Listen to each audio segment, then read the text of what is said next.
Hello everyone, open your value education textbook and go on page number 25.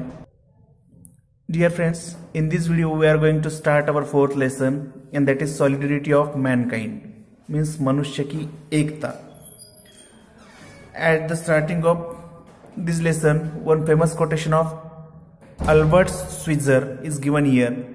The first step in the evolution of ethics is a sense of solidarity with other human beings, and values are devotion means समर्पण भक्ति भाव and sense of solidarity means एकता की भावना.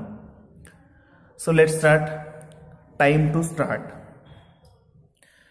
Dear friends, as all you know that we are living in India. Our country is India, and India is one of the most religiously and ethically diverse nation in the world, with some of the most deeply religious scientists and cultures. Religion plays a central and definitive role in the life of many of its people. Okay, we often find that people very different from each other may also unknowingly share certain common interest. हम देखते हैं कि जो लोग हैं हमारे around के जो पीपल है वो एक दूसरे से भिन्न है, अलग है. फॉर एग्जाम्पल, अ पर्सन में like cricket but another person में हैव डिफरेंट लाइकिंग. किसी को क्रिकेट पसंद होता है गेम में, तो किसी को और तरह का गेम पसंद होता है. Despite this difference they may have something in common such as love for animals. चाहे ये भिन्न हो, अलग हो, लेकिन कुछ उनमें एकता भी होती है, जैसे सबको एनिमल्स वगैरह अच्छे लगते हैं. Each one of us in spite of apparent differences still have some common interest. और कुछ भिन्नता डाइवर्सिटी होने के बावजूद भी कुछ ऐसे भी पॉइंट्स है जिस पर हम एकजुट होते हैं. This common thread which creates a bonding between one person and another and unites people across countries beyond difference in culture is what makes for solidarity of mankind. इन भिन्नता के बावजूद कुछ ऐसी बातें हैं जिससे लोग एक होते हैं. लास्ट वीडियो में भी हमने इस तरह का डिस्कशन किया था कि हम एक कब होते हैं. चाहे हम में विविधता हो, धर्म, जाति, समाज, संस्कृति, भाषा, इनमें भिन्नता हो, लेकिन एकता भी है. We are Indian first. सबसे पहले हम भारतीय है, उसके बाद हिंदू है, मुस्लिम है. जब देश की एकता की बात आती है तो हम सब बाजू में रखते हैं धर्म, जाति, पंथ भेद और एक हो जाते हैं. इंडियन बनके आने वाली आपत्ति का सामना करते हैं. Solidarity is the fact of और quality of being perfectly united with one another in some respect, especially in interest, sympathies और एस्पिरेशंस. तो सॉलिडरिटी क्या है, एकता क्या है? एकता एक ऐसी भावना है जिसमें स्पेशली क्या होता है, जो इंटरेस्ट है, सिंपथीज सहानुभूति है और एस्पिरेशंस आकांक्षाएं हैं, उनमें एकता होती है. It is coming together in support as a group. It is a union of interest, purpose or sympathies among members of the group. When we speak of the solidarity of mankind, we express that it encompasses the entire world. जैसे हमने पहले भी कहा है कि विविधता है, लेकिन जब हम एकता की बात करते हैं, सॉलिडरिटी, मनुष्य जात की एकता की बात करते हैं, तब पूरा विश्व उसमें समा जाता है.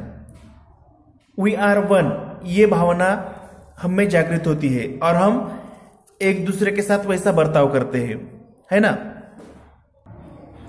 जब हम समूह के सदस्यों के बीच हितो उद्देश्य और सहानुभूति का एक संघ है, जब हम बोलते हैं, तब मानव जाति की एकजुटता हम व्यक्त करते हैं और ये पूरी दुनिया को अपने आप में शामिल करती है. Okay.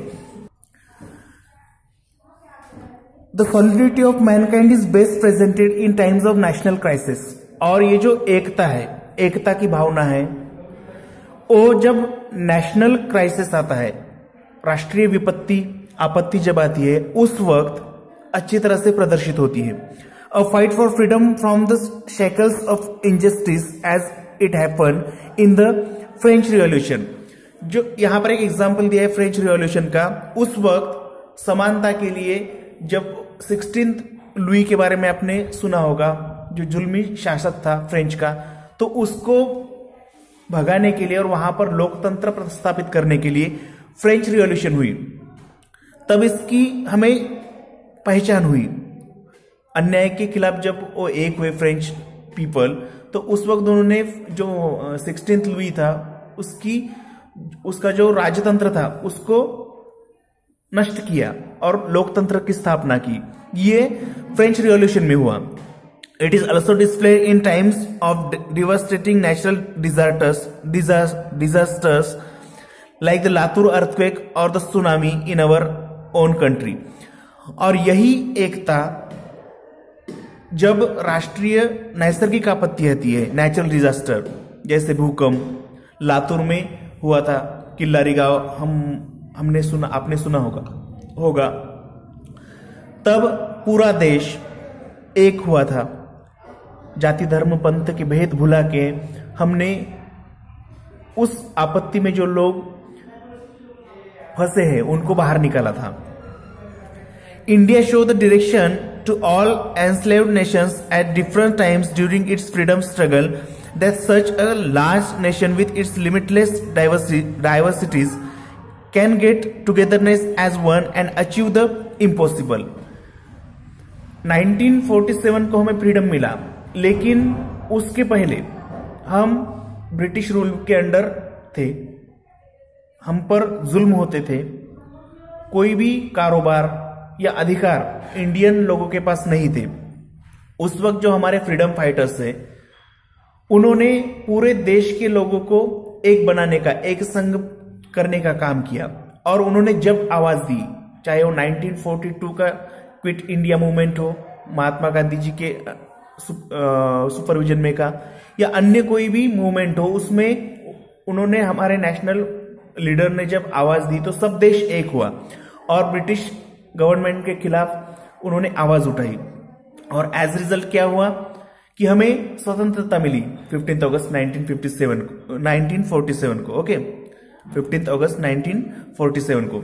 This is illustrated in the first story. और यही बताया है हमारे फर्स्ट स्टोरी में कि किस तरह से फ्रीडम मूवमेंट में देश में विविधता होने के बावजूद भी सब लोग एक हुए और एक बन के ब्रिटिश रूल के खिलाफ लड़े और 1947 को स्वतंत्रता प्राप्त की, हम आजाद हुए। In the second story we see how individuals when away from their own familiar surroundings feel isolated and at begin to recognise the strength in what solidity can give even amidst differences. हम जो दूसरी story देखने वाले हैं उसमें दिखाया गया है कि कैसे व्यक्ति जब अपने स्वयं के परिचित परिवेश से, एनवायरमेंट से दूर होते हैं, अलग होते हैं, अलगता महसूस करते हैं और फिर भी इस ताकत को पहचानना शुरू करते हैं कि कौन सी एकजुटता मतभेदों की को भी भेद सकती है। ये हमें सेकंड स्टोरी में बताया है। Okay, this 2 stories we will see in next upcoming 2 videos. Okay friends, thank you.